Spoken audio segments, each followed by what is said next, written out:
Chapter 5. The Darkest Hour.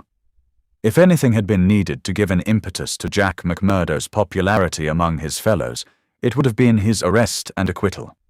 That a man, on the very night of joining the lodge, should have done something which brought him before the magistrate was a new record in the annals of the society.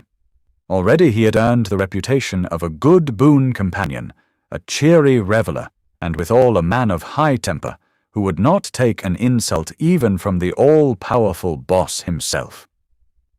But in addition to this, he impressed his comrades with the idea that among them all there was not one whose brain was so ready to devise a bloodthirsty scheme, or whose hand would be more capable of carrying it out.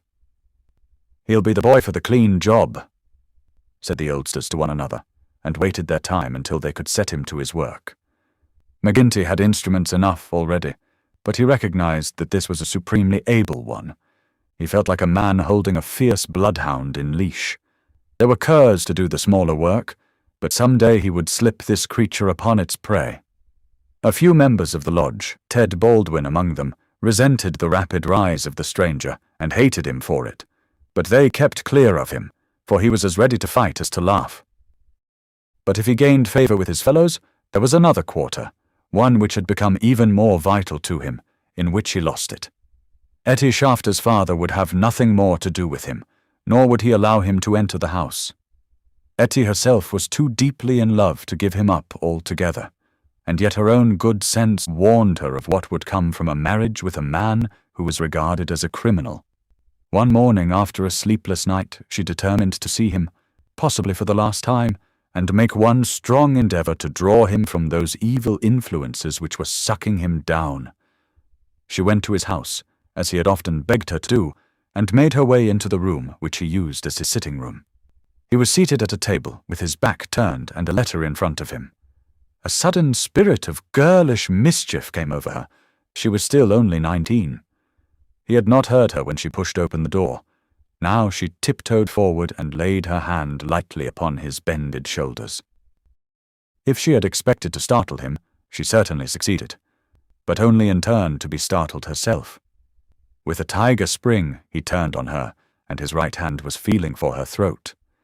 At the same instant, with the other hand, he crumpled up the paper that lay before him. For an instant he stood, glaring. Then astonishment and joy took the place of the ferocity which had convulsed his features, a ferocity which had sent her shrinking back in horror as from something which had never before intruded into her gentle life. "It's you," said he, mopping his brow, "and to think that you should come to me, heart of my heart, and I should find nothing better to do than to want to strangle you. Come then, darling." And he held out his arms. "Let me make it up to you." But she had not recovered from that sudden glimpse of guilty fear which she had read in the man's face. All her woman's instinct told her that it was not the mere fright of a man who is startled. Guilt. That was it. Guilt and fear. "What's come over you, Jack?" she cried. "Why were you so scared of me? Oh, Jack, if your conscience was at ease, you would not have looked at me like that." "Sure, I was thinking of other things. And when you came tripping so lightly on those fairy feet of yours—" No, it was more than that, Jack. Then a sudden suspicion seized her. "Let me see that letter you were writing." "Ah, Etty, I couldn't do that." Her suspicions became certainties. "It's to another woman," she cried. "I know it. Why else should you hold it from me? Was it to your wife that you were writing? How am I to know that you are not a married man, you, a stranger that nobody knows?" "I am not married, Etty. See now, I swear it. You're the only one woman on earth to me. By the cross of Christ, I swear it." He was so white with passionate earnestness that she could not but believe him. "Well then," she cried, "why will you not show me the letter?" "I'll tell you, Akushla," said he. "I'm under oath not to show it. And just as I wouldn't break my word to you, so I would keep it to those who hold my promise. It's the business of the lodge, and even to you it's secret. And if I was scared when a hand fell on me, can't you understand it when it might have been the hand of a detective?" She felt that he was telling the truth. He gathered her into his arms and kissed away her fears and doubts. "Sit here by me, then. It's a queer throne for such a queen. but it's the best your poor lover can find. He'll do better for you some of these days, I'm thinking. Now your mind is easy once again, is it not? How can it ever be at ease, Jack, when I know that you are a criminal among criminals, when I never know the day that I may hear you are in court for murder? McMurdo the Scowrer. That's what one of our boarders called you yesterday. It went through my heart like a knife. Sure, hard words break no bones. But they were true. Well, dear, it's not so bad as you think. We are but poor men that are trying in our own way to get our rights. Etty threw her arms round her lover's neck. Give it up, Jack. For my sake, for God's sake, give it up. It was to ask you that I came here today. Oh, Jack, see, I beg it of you on my bended knees. Kneeling here before you, I implore you to give it up. He raised her and soothed her with her head against his breast. Sure, my darling, you don't know what it is you're asking. How could I give it up when it would be to break my oath and to desert my comrades? If you could see how things stand with me, you could never ask it of me. Besides, if I wanted to, how could I do it? You don't suppose that the lodge would let a man go free with all its secrets? I've thought of that, Jack. I've planned it all. Father has saved some money. He is weary of this place where the fear of these people darkens our lives. He is ready to go. We would fly together to Philadelphia or New York, where we would be safe from them. McMurdo laughed. The lodge has a long arm. Do you think it could not stretch from here to Philadelphia or New York? Well then, to the west, or to England, or to Germany, where father came from. Anywhere to get away from this valley of fear. McMurdo thought of old brother Morris. Sure, it is the second time I have heard the valley so named, said he. The shadow does indeed seem to lie heavy on some of you. It darkens every moment of our lives. Do you suppose that Ted Baldwin has ever forgiven us? If it were not that he fears you, what do you suppose our chances would be? If you saw the look in those dark, hungry eyes of his when they fall on me. By gar, I'd teach him better manners if I caught him at it. But see here, little girl, I can't leave here. I can't. Take that from me once and for all. But if you will leave me to find my own way, I will try to prepare a way of getting honourably out of it. There is no honour in such a matter. Well, it's just how you look at it. But if you'll give me 6 months, I'll work it so that I can leave without being ashamed to look others in the face. The girl laughed with joy. 6 months! She cried. Is it a promise? Well, it may be 7 or 8, but within a year at the furthest we will leave the valley behind us. It was the most that Etty could obtain, and yet it was something. There was this distant light to illuminate the gloom of the immediate future. She returned to her father's house more light-hearted than she had ever been since Jack McMurdo had come into her life. It might be thought that as a member, all the doings of the society would be told to him, but he was soon to discover that the organization was wider and more complex than the simple lodge. Even Boss McGinty was ignorant as to many things, for there was an official named the county delegate, living at Hobson's Patch farther down the line, who had power over several different lodges which he wielded in a sudden and arbitrary way. Only once did McMurdo see him, a sly little grey-haired rat of a man, with a slinking gait and a sidelong glance which was charged with malice.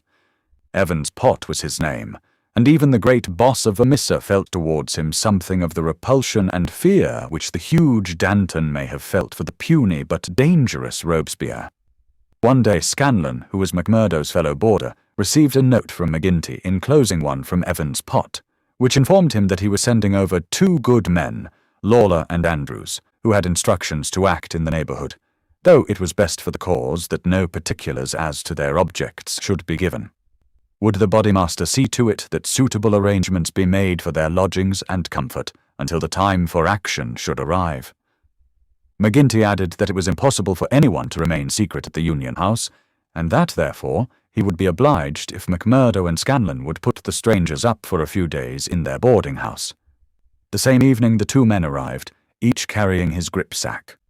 Lawler was an elderly man, shrewd, silent, and self-contained, clad in an old black frock coat, which with his soft felt hat and ragged, grizzled beard gave him a general resemblance to an itinerant preacher. His companion, Andrews, was a little more than a boy, frank-faced and cheerful, with the breezy manner of one who is out for a holiday and means to enjoy every minute of it.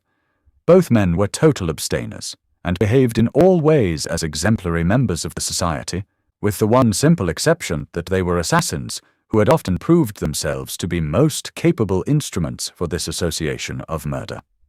Lawler had already carried out 14 commissions of the kind, and Andrews 3.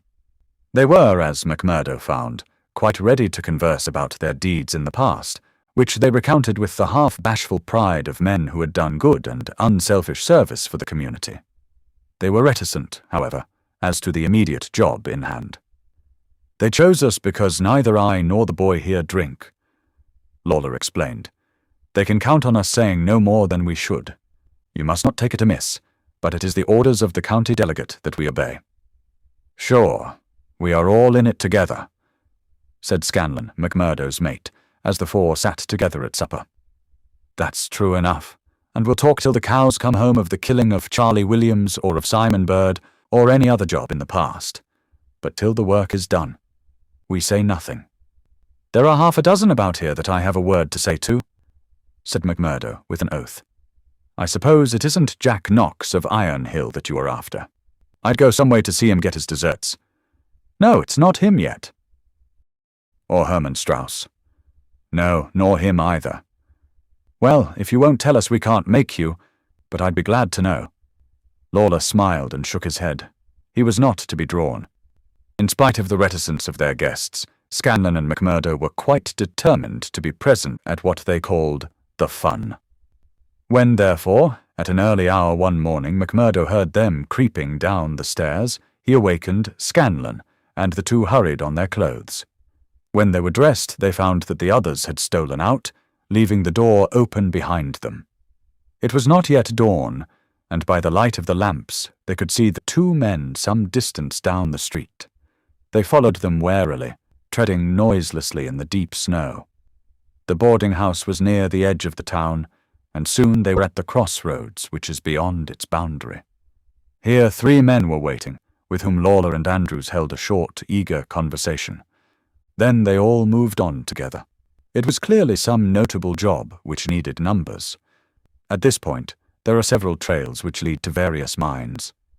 The strangers took that which led to the Crow Hill, a huge business which was in strong hands which had been able, thanks to their energetic and fearless New England manager, Josiah H. Dunn, to keep some order and discipline during the long reign of terror.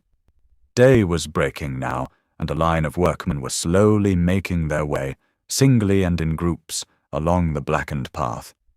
McMurdo and Scanlon strolled on with the others, keeping in sight of the men whom they followed.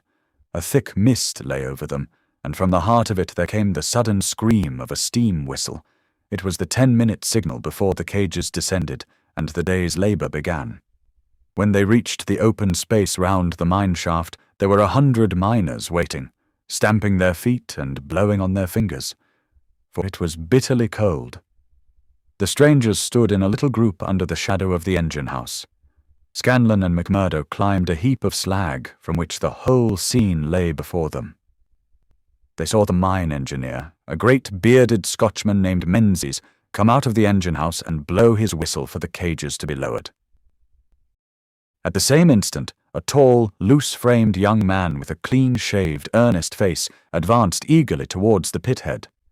As he came forward, his eyes fell upon the group, silent and motionless, under the engine house. The men had drawn down their hats and turned up their collars to screen their faces. For a moment, the presentiment of death laid its cold hand upon the manager's heart. At the next, he had shaken it off, and saw only his duty towards intrusive strangers. "Who are you?" he asked as he advanced. "What are you loitering there for?" There was no answer, but the lad Andrews stepped forward and shot him in the stomach. The 100 waiting miners stood as motionless and helpless as if they were paralyzed. The manager clapped his 2 hands to the wound and doubled himself up. Then he staggered away, but another of the assassins fired, and he went down sidewise, kicking and clawing among a heap of clinkers.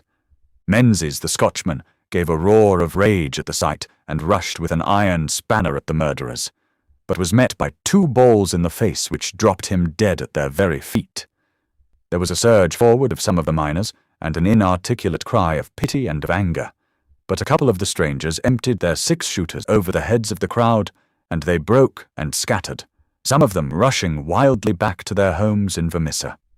When a few of the bravest had rallied, and there was a return to the mine, the murderous gang had vanished in the mists of morning, without a single witness being able to swear to the identity of these men who in front of 100 spectators had wrought this double crime. Scanlan and McMurdo made their way back, Scanlan somewhat subdued, for it was the first murder job that he had seen with his own eyes, and it appeared less funny than he had been led to believe. The horrible screams of the dead manager's wife pursued them as they hurried to the town. McMurdo was absorbed and silent, but he showed no sympathy for the weakening of his companion. "Sure, it is like a war," he repeated. "What is it but a war between us and them, and we hit back where we best can."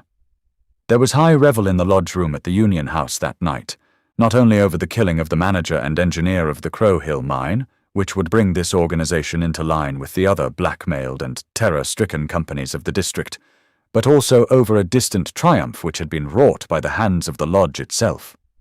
It would appear that when the county delegate had sent over 5 good men to strike a blow in Vermissa, he had demanded that in return 3 Vermissa men should be secretly selected and sent across to kill William Hale of Stake Royal, one of the best-known and most popular mine owners in the Gilmerton district, a man who is believed not to have an enemy in the world, for he was in all ways a model employer.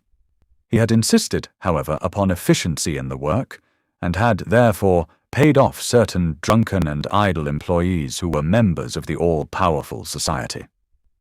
Coffin notices hung outside his door had not weakened his resolution, and so in a free, civilized country he found himself condemned to death. The execution had now been duly carried out.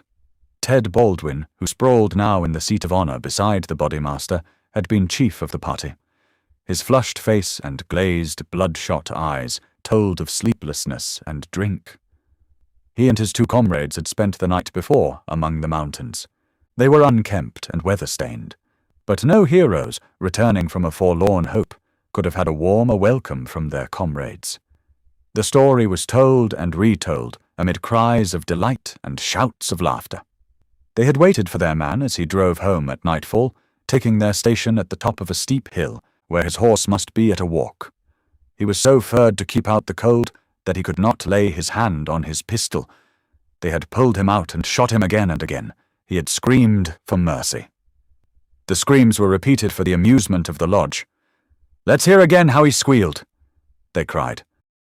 None of them knew the man, but there is eternal drama in a killing, and they had shown the Scowrers of Gilmerton that the Vermissa men were to be relied upon. There had been one contretemps, for a man and his wife had driven up while they were still emptying their revolvers into the silent body. It had been suggested that they should shoot them both, but they were harmless folk who were not connected with the mines, so they were sternly bidden to drive on and keep silent, lest a worse thing befall them. And so the blood-mottled figure had been left as a warning to all such hard-hearted employers, and the 3 noble avengers had hurried off into the mountains, where unbroken nature comes down to the very edge of the furnaces and the slag heaps.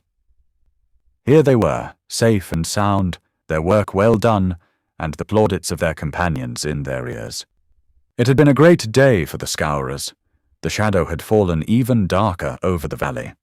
But as the wise general chooses the moment of victory in which to redouble his efforts, so that his foes may have no time to steady themselves after disaster, so Boss McGinty, looking out upon the scene of his operations with his brooding and malicious eyes, had devised a new attack upon those who opposed him. That very night, as the half-drunken company broke up, he touched McMurdo on the arm and led him aside into that inner room where they had their first interview. "See here, my lad," said he. "I've got a job that's worthy of you at last. You'll have the doing of it in your own hands." "Proud I am to hear it," McMurdo answered. "You can take 2 men with you, Manders and Riley. They have been warned for service. We'll never be right in this district until Chester Wilcox has been settled, and you'll have the thanks of every lodge in the coalfields if you can down him. I'll do my best, anyhow. Who is he, and where shall I find him?" McGinty took his eternal, half-chewed, half-smoked cigar from the corner of his mouth and proceeded to draw a rough diagram on a page torn from his notebook. "He's the chief foreman of the Iron Dike Company. He's a hard citizen, an old colour sergeant of the war, all scars and grizzle. We've had 2 tries at him, but had no luck, and Jim Carnaway lost his life over it. Now it's for you to take it over. That's the house. All alone at the Iron Dike crossroad, same as you see here on the map, without another within earshot. It's no good by day. He's armed and shoots quick and straight, with no questions asked. But at night, well, there he is with his wife, 3 children, and a hired help. You can't pick or choose. It's all or none. If you could get a bag of blasting powder at the front door with a slow match to it." "What's the man done?" "Didn't I tell you he shot Jim Carnaway?" "Why did he shoot him?" "What in thunder has that to do with you? Carnaway was about his house at night and he shot him. That's enough for me and you. You've got to settle the thing right." "There's these 2 women and the children. Do they go up too?" "They have to. Else how can we get him?" "It seems hard on them, for they've done nothing." "What sort of fool's talk is this? Do you back out?" "Easy, counsellor, easy. What have I ever said or done that you should think I would be after standing back from an order of the bodymaster of my own lodge? If it's right or if it's wrong, it's for you to decide." "You'll do it then?" "Of course I will do it." "When?" "Well, you had best give me a night or 2 that I may see the house and make my plans. Then—" "Very good," said McGinty, shaking him by the hand. "I leave it with you. It will be a great day when you bring us the news. It's just the last stroke that will bring them all to their knees." McMurdo thought long and deeply over the commission which had been so suddenly placed in his hands. The isolated house in which Chester Wilcox lived was about 5 miles off in an adjacent valley. That very night he started off all alone to prepare for the attempt. It was daylight before he returned from his reconnaissance. Next day he interviewed his 2 subordinates, Manders and Riley, reckless youngsters who were as elated as if it were a deer hunt. 2 nights later they met outside the town, all 3 armed, and one of them carrying a sack stuffed with the powder which was used in the quarries. It was 2 in the morning before they came to the lonely house. The night was a windy one, with broken clouds drifting swiftly across the face of a 3/4 moon. They had been warned to be on their guard against bloodhounds, so they moved forward cautiously, with their pistols cocked in their hands. But there was no sound save the howling of the wind, and no movement but the swaying branches above them. McMurdo listened at the door of the lonely house, but all was still within.